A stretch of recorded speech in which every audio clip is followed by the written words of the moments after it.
All right, so far so good. Well, hey, once again, great to be with you. My topic is confidence and courage. As I mentioned, I've benefited, I think, an awful lot so far from what I've heard. And want to say thanks to St. John's for sponsoring this.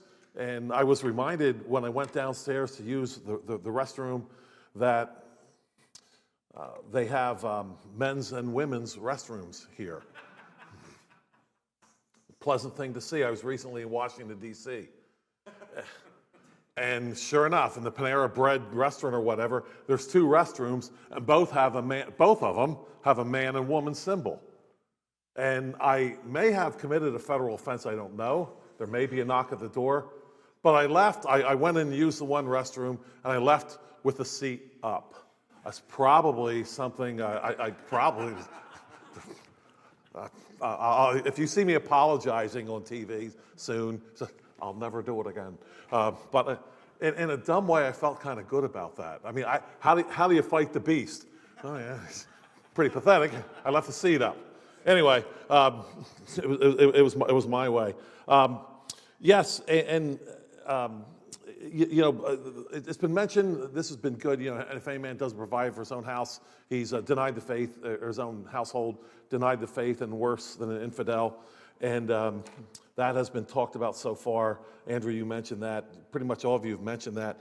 I was in a discussion, this was years ago, with some of my Anabaptist friends who were telling me that I should not stand up for my family violently. Hopefully violent to the perp and not so much to me. And so what happened was I said, the only thing I could say, I think, you're worse than an infidel. That's what you just told me. And what I got back was, well, it said provide or not protect. That was the response. It's provide, not protect. And I said, you've got to be kidding. But then later on, I thought of a possible skit we could do. Maybe a skit where, somebody breaks in, carrying off your wife and children, right? And the dad, who's supposed to protect everybody, is calling out to the children as they're being dragged out into a van, never to be seen again. It's okay. We got the Captain Crunch. We have some pickles in the refrigerator. We are all provided for. It's nuts. But I was actually told that. It says provide, not protect. Wow. And just a few other benefits I feel like I've received. And thank you, Dr. Steve Bonebrake, for your talk. On being in physically good shape. Now I'm 67. Do I have an excuse? I don't know if it's going to do me any good because my sons want to go take a canoe trip up in Maine, right? And they want to go with me. They've already threatened to leave me behind if I can't, get myself a rowing machine and pick it up a little bit here. So it's good encouragement right there for me to, shall we say, get with it. Yeah, really. They're going to leave me behind. Toss me over the side before we even get on the river. All right. On the household preparedness too, and being able to do things and work with your hands. These hands they've been known to cause more problems than solve. That's what has happened with these hands. But I have worked at it, and there are times when you have to pick it up and you just have to learn some things. And I'm happy to tell you that after all these years, many years, I am now able to change a light bulb. You thought I was going to say change the oil, but I can change a light bulb. This has been an impressive victory, shall we say, for me. And Patrick, from a white family too. Although I have it's a long story, but I have basically a black adopted grandfather that died in our house and spent the last 15 years of his life in our house. And my mother took care of him when he was in his 90s. He was a World War I veteran, born in 1888. and I knew him very well, and I was very, along with my siblings, very, very close to him. All right, well, my topic today, confidence and courage. I subtitled it Tough Guys.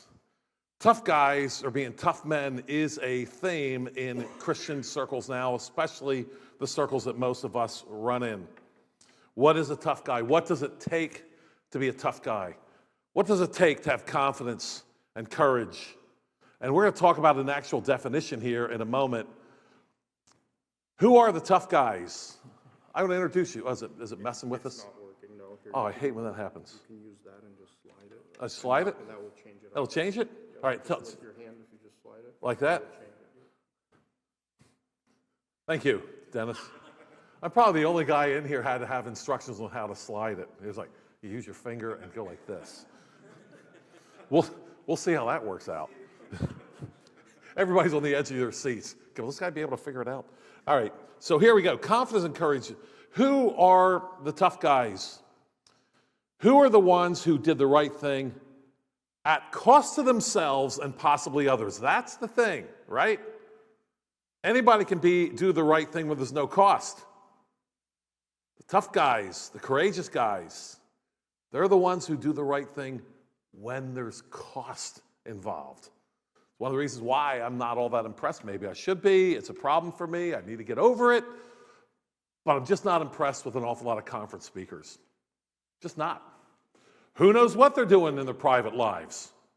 I felt that way for a while, and it looks like things are, I'm getting vindicated here. Well, there's three tough guys.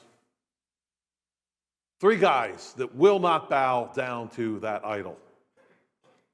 Tough guys. Doing the right thing at cost to themselves.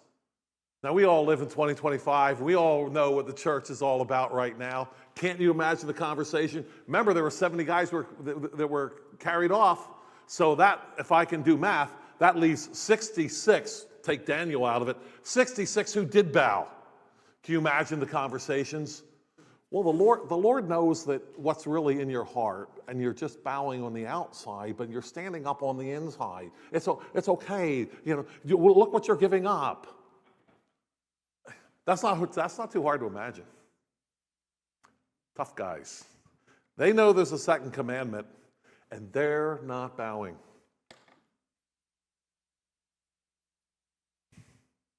What do we think about that? How do we integrate that into our own lives? Another one. I knew this was going to happen. Come on, baby. Come on. Got to change what? Oh, change this? No. Is that the side you want? Oh, it is the one I want. Good. All right, it didn't do it here. But okay, I'll just look around. Okay, so we'll do it like this, okay? Anybody recognize this guy? That would be David Livingstone. Yeah. We're going to talk about him in a minute. Wyatt, excuse me for a second. I forgot to bring up this one book out of my briefcase. Oh, can you go back there and just grab my briefcase? Thanks.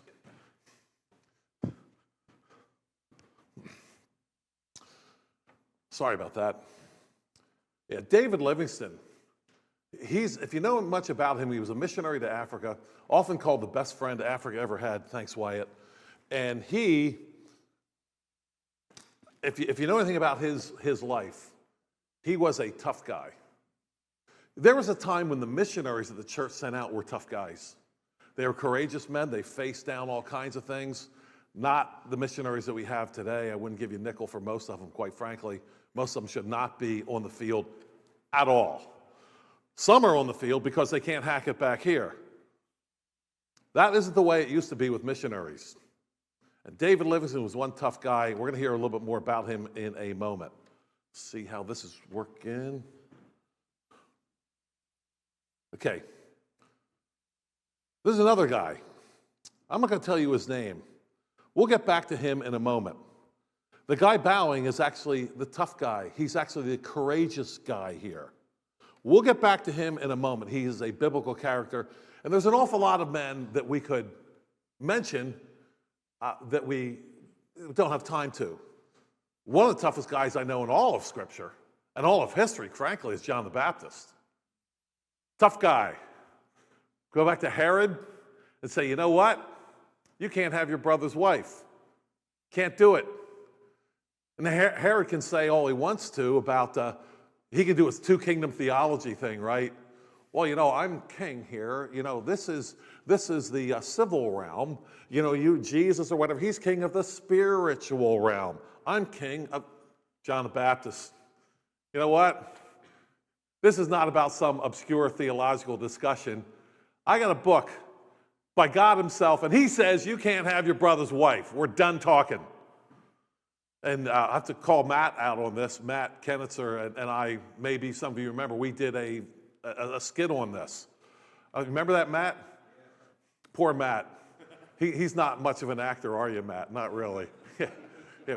Well, we did a little skit, and I was Herod, and Matt was John the Baptist, but we made a little adjustment on John the Baptist. We made him into a two-kingdom theology guy, is what we did.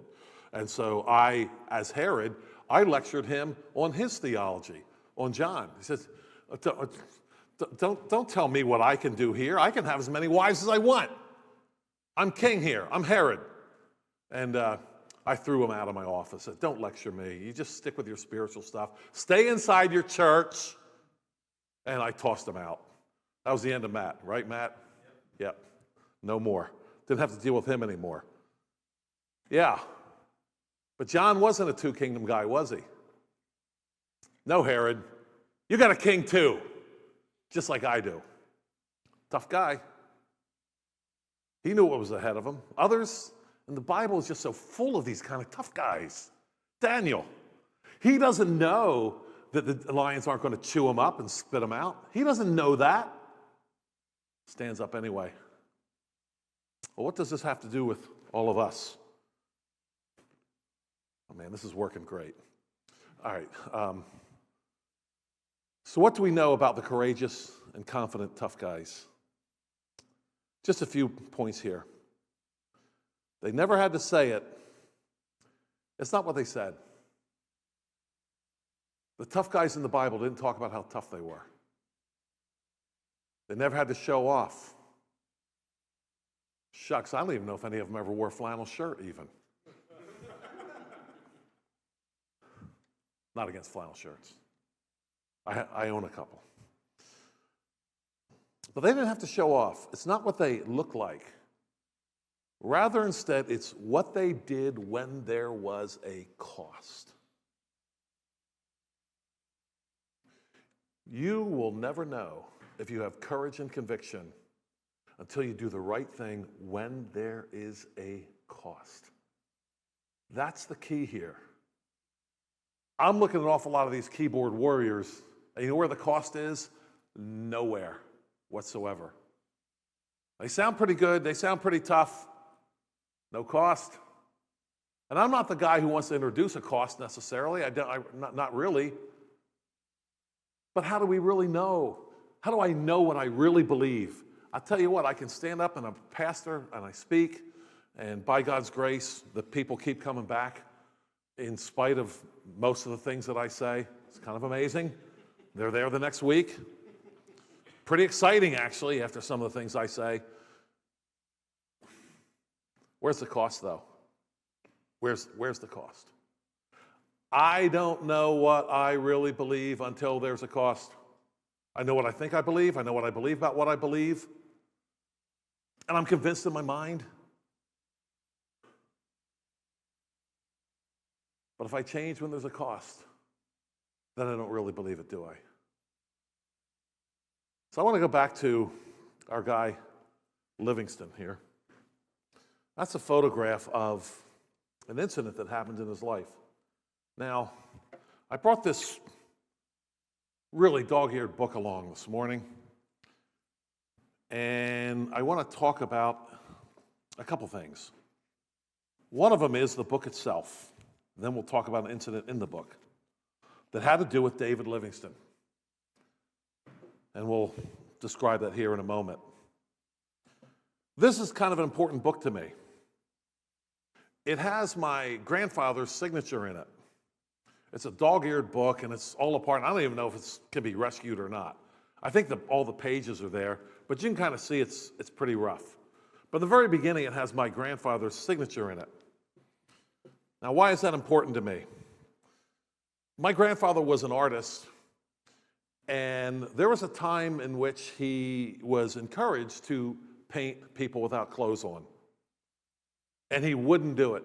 No one could get him to do it. So one day, some of his mates, I believe this happened when he was in school, they played a trick on him, said, hey, we're going to play a trick on you here. Just go along with it. It's okay. He didn't suspect anything. And so they knew his conviction on painting people with no clothes, or close-ups or whatever. And so they blindfolded him, took him into a room, and they had this huge, huge painting in front of them of a woman with nothing on, in a provocative pose, I'm quite sure. And they said, okay, now you can open your eyes now, pull the blindfold off, and there this painting was. And my grandfather, he turned his head and he said, principle, gentlemen, in art as in other things, and he walked right on out of there, and their little trick was a big fat fail. Courage. Doing the right thing when there's a cost. That's not a big cost, but it's something. And I would encourage all you gentlemen, fathers and future fathers.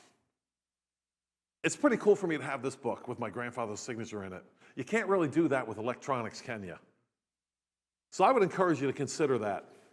Books that are maybe important to you. Put your name in it. Something to pass on to future generations. My grandfather died when I was like 6 years old, but his example is with me today. He was a courageous man. He did other things that took an awful lot of courage as well. Courage and confidence, doing the right thing when there is a cost. All right, now, with this photograph in front of us here, I want to read you something from the life of David Livingstone. And he was a man that he wanted to open up Africa because he hated the slave trade, hated it, and felt that Africa would benefit the world a whole lot better by exporting their goods. They had valuable goods and still do to this day, rather than as a slave source. So this is what he ran into, and I want to let you know about it. Oh, come on, I thought I had this. Oh, come on, people now. Smile on your brother, everybody. Okay, here we go. Here we go. Next forenoon, we halted at the village of our old friend Mabame to obtain new carriers, basically people to help them carry things, of course, porters, because some other men were never hired and they didn't learn how to trust us and they wouldn't want to go any further. After resting a little, Mabame told us that a slave party on its way to Tete would presently pass through his village. Shall we interfere? We inquired of each other. Now, this is David Livingstone, missionary, right? Shall we interfere? What would today's pietists tell them? Oh, no, Christ just has a spiritual kingdom, and I guess we're just supposed to stand aside while the slaves get dragged off into misery and death. Not David Livingstone. Shall we interfere? We inquired of each other. We remembered that all our valuable private baggage was in Tete, that town of Tete, which, if we freed the slaves, might, together with some government property, be destroyed in retaliation. But this system of slave hunters, dogging us where we previously had dared not venture, and on pretense of being our children, setting one tribe against another to furnish themselves with slaves, would so inevitably thwart all out the efforts for which we had the sanction of the Portuguese government, that we resolved to run all risks and put a stop, if possible, to the slave trade, which had now followed on the footsteps of our discoveries, which is typical, right? Christians going in, doing the job, the steal, kill, and destroy department usually follows after rather quickly. That's just the way it works. The steal, kill, and destroy guys, they don't go to the places where there's nothing to steal and to kill and destroy. You have to have Christians to build and plant and harvest and make for the wicked people to come behind them and have something to steal and kill and destroy. So,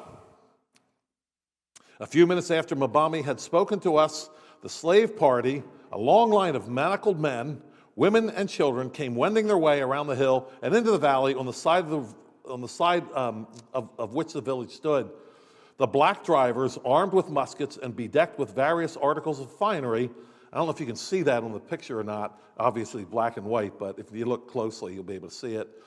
They marched jauntily in the front, middle, and rear of the line, some of them blowing exultant notes out of long tin horns. They seemed to feel that they were doing a very noble thing and might proudly march with an air of triumph. But the instant the fellows caught a glimpse of the English, they darted off like mad into the forest, so fast indeed that we caught but a glimpse of their red caps and the soles of their feet.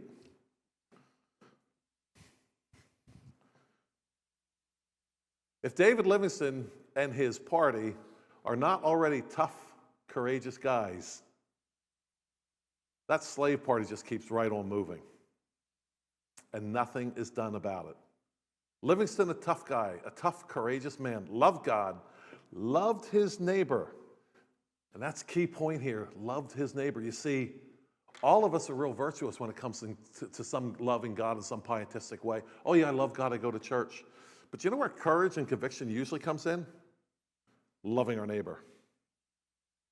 That's where it's usually seen. Not always, but that's where it's usually seen, in loving our neighbor. There's a lot more to that particular story. There was 84 slaves that got freed that day.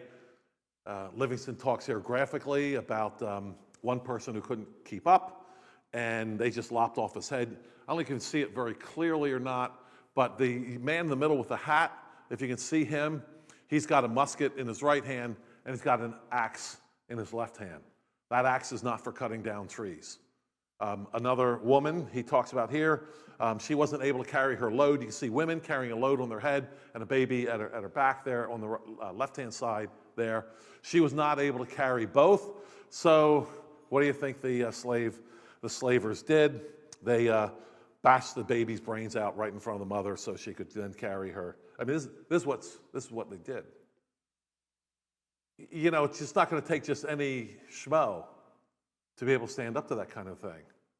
It's going to have to be someone with courage, conviction, and confidence that they're doing the right thing.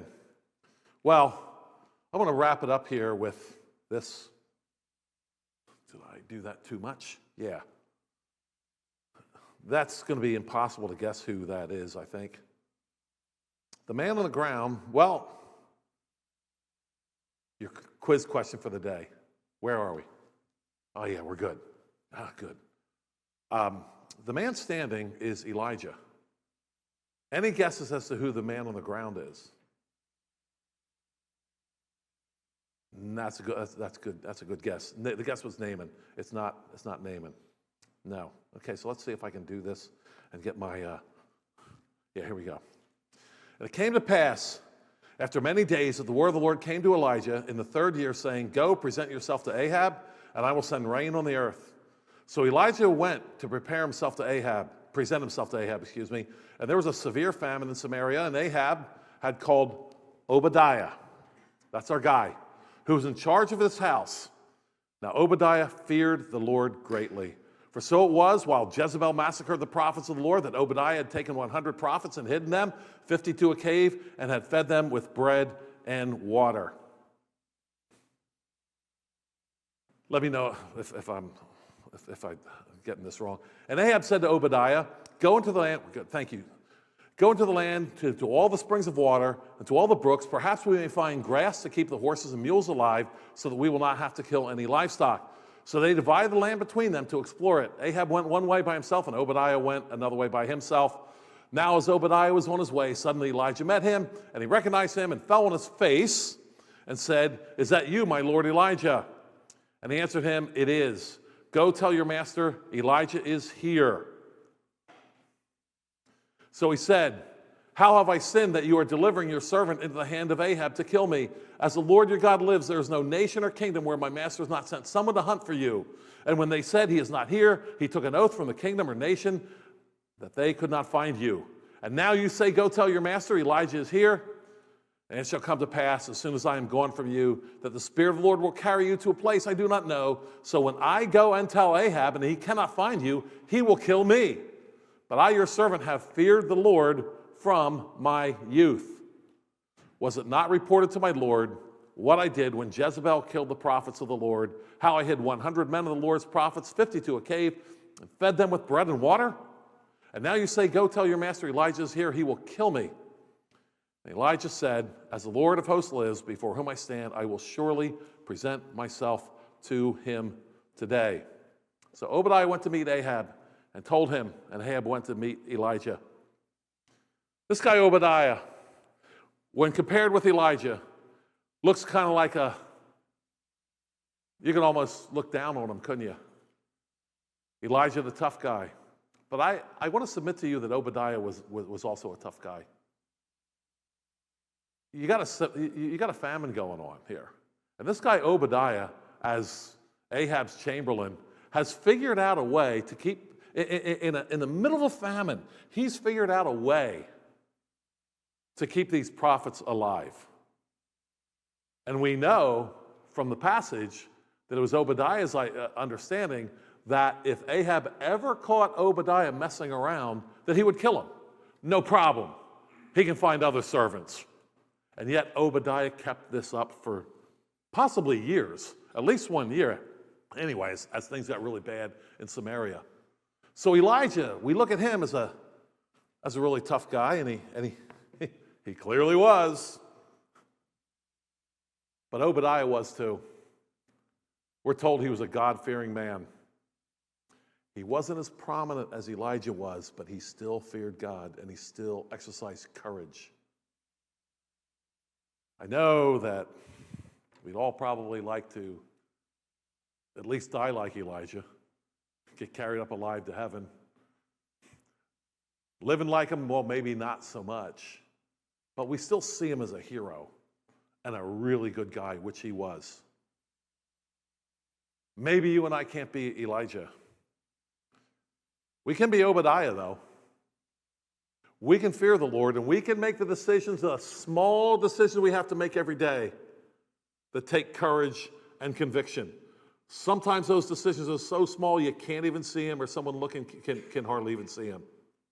And maybe some of us dream about the day when we stand in front of a court. Will you deny Christ? No, he said. And they go out in a blaze of glory. But Obadiah had to make these small decisions every single day. And I believe that you and I are called to make those same small decisions that take courage and conviction every single day, because if we compromise on the small ones, we'll never get to the big ones. I want to thank you for your kind attention here. I hope I'm okay with time.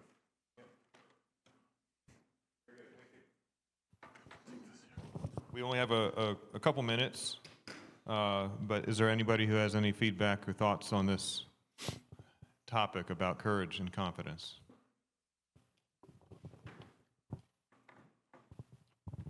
I think one cost could be the sacrifice of social standing with other Christians. You make a decision that's tough, and you get cold shoulders from people who should know better. That happens. Do I have time for a story? Make it quick. You You got a minute? Quick story. Nah, it's too long. Maybe I can tell it. Okay. Yeah, maybe. Maybe you can answer this one briefly. In the matter of public speaking or even preaching, if I'm a young man who has never done this or never really had the opportunity, wants to do this, how do I even get started? What are my steps, especially if I feel I have a conviction to do something like this, but I'm scared to death? Sure. In fact, great question. This past Sunday, we went to Lancaster Square, and there was a young man there. He's 23 or 24, 23 I think he is. He'd never done this before, and he's a very retiring and shy young man. He'd never done it before. And I could tell he was scared stiff. But he was out there. If you want to learn how to have courage and confidence, find other men who have courage and confidence and get beside them, and you can learn from them.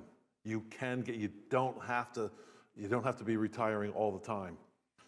I understand that one of the reasons why the South lasted as long as it did was because their armies really were better. By the way, the South never lost to the North anyway. It lost to the West. Anyway, another day, story for another day. But the reason why the South lost, or lasted so long, was the North would put whole green guys together and put them out in the field after training. The South would, for the most part, as men were lost in regiments and platoons and so forth, they would take fresh guys, green guys, and put them beside the veterans. And they fought a whole lot better beside the veterans than the new green entire regiments. So that's one way to definitely learn. Maybe there's a couple stories that have to go with last Sunday too, but I think I took a little bit more than a brief answer already.